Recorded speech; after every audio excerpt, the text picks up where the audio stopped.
Hey guys, how's it going? All right, I just want to give you guys a little story about what happened to my car a couple days ago. So basically, what happened was the car was driving fine all day without any kind of issue, uh, and I went to Walmart, parked it there, got something, came back, and out of nowhere, it wouldn't crank. It's the no crank, no start issue that I had. So basically, everything on the dash worked fine. Everything in the car worked fine. There was absolutely no issues at all. The remote worked fine. Was able to get into the car. Radio was blasting. Radio was on. Everything. All right. So basically, I was thinking to myself, probably the battery was the issue. So what I did was I turned on the headlights, went out and checked out the beam, just to give me a gauge on how bright the headlights were. I could probably determine whether the battery was good or not.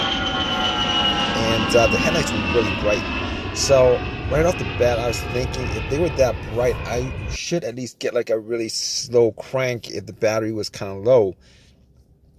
Regardless, I had to check out where the battery was. I went and checked out where the battery was just to make sure that all the terminals were clean and they were tight. And I noticed that the terminals were a little bit corroded. There was some white bluish stuff on there. So what I did was I took out a bottle of Coke, poured it on the terminals, and was trying to clean it with some paper towels, and was able to clean it pretty good. Now the terminals weren't super tight. I was able to wiggle it out, but they were snug in there, so I knew that probably wasn't the terminal being loose that was causing the issue. And then after I cleaned it up, popped it back on, and tried to start the car, it did the same thing. It wouldn't crank, it wouldn't start. But everything else seemed to be working all right. So at that point, I was thinking to myself, all right, maybe it could be a weak ground wire. If you guys don't know what where the ground wire is, the main ground wire is pretty much the negative terminal, and most of the time it connects to the frame of your car. So I checked it just to make sure there was no corrosion, that it wasn't split or anything like that. There was no issues with it. So what I did after that was, I had a battery pack that I bought a couple of months ago because I had the same situation where I swapped out the battery. I was hoping that it was the battery, even though I swapped it out, considering I could actually just swap it out, at Walmart. So I actually put the battery pack on there. It was at 100%. Tried to start it, and still wouldn't start. So at that point, I knew it was probably not the battery. And even though, I didn't think it was the alternator, I could probably just at that point rule out the alternator, because if it was the alternator, the car would have at least slow cranked, or I would have been able to start it. And then once I took the battery pack off, it would have just died out.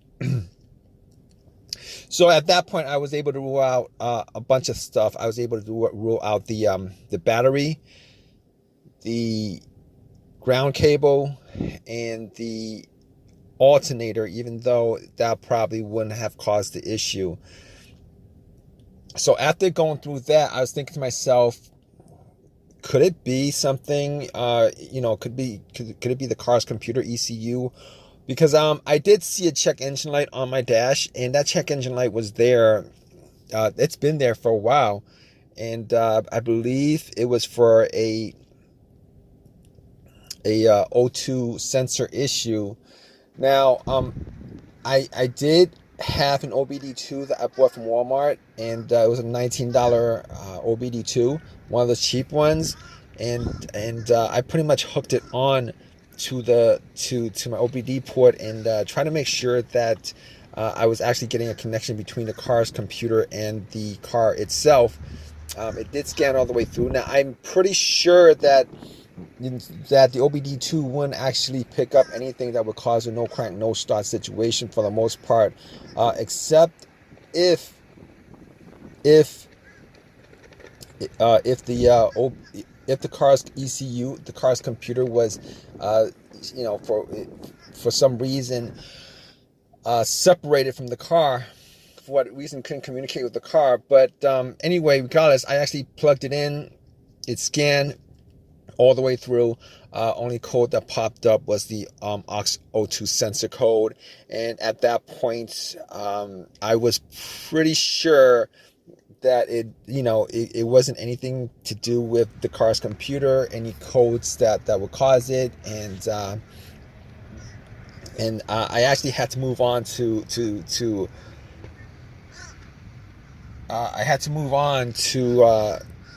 some other troubleshooting outside of that, because that wasn't causing the issue. So basically, I got to a couple of things, which were the fuses and the relays, which were highly capable of causing a situation like this. And got to the fuses, checked out all the fuses, just to make sure that none of them were blown. And I was actually looking at them. Now, I didn't have a fuse tester on me. I didn't think it was the fuses. Now, the two situations that I've had where a fuse would cause a situation like that, one of those situations was a Honda that I had where the main fuse blew, and I was getting no power throughout the whole entire car. The main fuse was the fuse that connected the battery to the fuse box itself. And that was a previous situation that I have, and I'm pretty sure that wasn't the same situation that I had, so I could rule that out, because I was getting power to everything except it wouldn't start. Now, the other situation I had pertaining to a fuse that caused a no start situation was actually a crank no start situation, and I think one of the fuses actually blew. Then that fuse was connected to the ECU or the fuel pump. And I remember once I changed out that fuse, the car would crank, but it wouldn't stop. Once I changed out that fuse, it was able to start up. So I could rule out those two situations as being, related to a fuse issue that would cause this situation that I had. So basically, I could rule those things, the fuses out, and the fuses were pretty clean. I didn't smell any kind of burnt smell, and didn't see any kind of brownish, anything brownish, and a brownish appearance on top.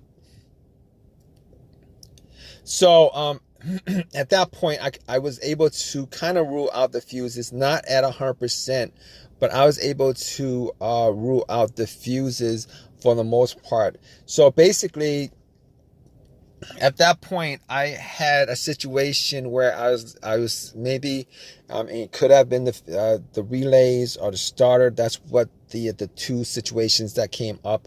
But I didn't think it was the starter, because I did switch out the starter about, I would say I switched out the starter about 1.5 years ago, and that was, it seemed like it was a starter issue, but I didn't really want it to be a starter issue, considering I only put maybe like 20,000 miles on my car, and I think they should last a lot longer than that. But anyway, before I even went there, I looked at the relays, just to see whether they had issues or not. Now, I couldn't make out whether the relays had issues, but I did get to the starter relay. I pulled it out. It looked like it was a bit dirty or whatever, but I had some rubbing alcohol, put it on some paper towel, and wiped the connectors, put it back in, try to start it. It really didn't do anything. Didn't change up the situation. So I was thinking it was a weird situation, because it would click every time I would try to start the car, it would click, but it wouldn't crank. It wouldn't crank at all. Normally when it clicks, it normally means that the relay is working, because that's what the relays do. When there's electricity going through, that it clicks to connect the connection, to whatever it's relaying the electricity to. But regardless of that, I actually had another relay that I was able to swap out with that, and I actually was looking for another relay with the same, with a similar relay in the box, and I was actually able to find one. And what I did was I took that relay out, and I swapped it with that with the other relay, and I went back and tried to start it, and guess what? Bam! It started up. It worked without a problem. And at that point, I knew that it was the relay that was the problem. All right. So it was a pretty easy fix. I drove to AutoZone, which was within that whole shopping center. Swapped out the relay, and that was like 3 days ago. Haven't had a situation since. I've been driving the car, turning it on, off, for 3 days. Haven't had that situation at all. So just want to give you guys, just gonna give you guys that story of a quick fix that I had with my car. If you guys are in the same situation, you guys watching this video, hopefully you guys have an easy of a fix as I had on my car. You guys have a comment, leave your comment in the comment section.